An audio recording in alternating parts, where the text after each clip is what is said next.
Hindi maari. Kapatid siya ni Adrian. Pero bakit niya itinago sa akin to? Pangako, hindi kita sasaktan. Ikaw lang ang minahal ko noon. Hindi kaya plano nila to simula pa lang? Hindi pa rin niya alam lahat. Perfect. Angel, kailangan na nating tapusin to. Takot ka lang mawala siya.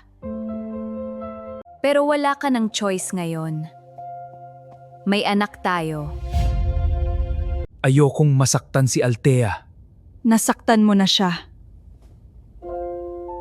Hindi ako papayag na tapakan lang nila ako. Kailangan ko makausap si Adrian.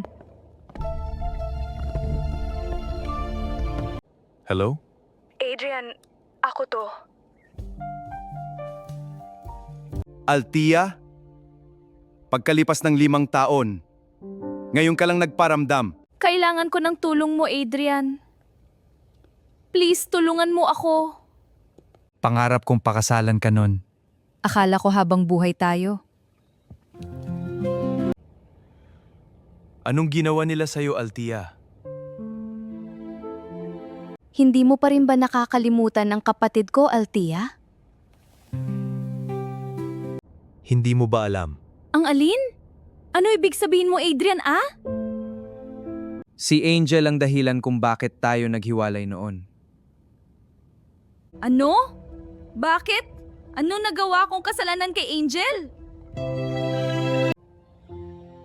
Hindi pwedeng maging kayo ni Adrian, Althea. Siya pala. Siya ang sumira sa lahat. Siya ang dahilan kaya tayo naghiwalay, Adrian. Masyado siyang obsessed si Angel sa akin noon, Althea. At ayaw niyang may ibang babae ako. Kung hindi kita nakuha noon, sisiguraduhin ko wala ring magkakaroon sa'yo. Hindi na ako iyak. Panahon na para lumaban. Hindi ko nahahayaang saktan kanila ulit. Adrian! Anong ginagawa mo dito?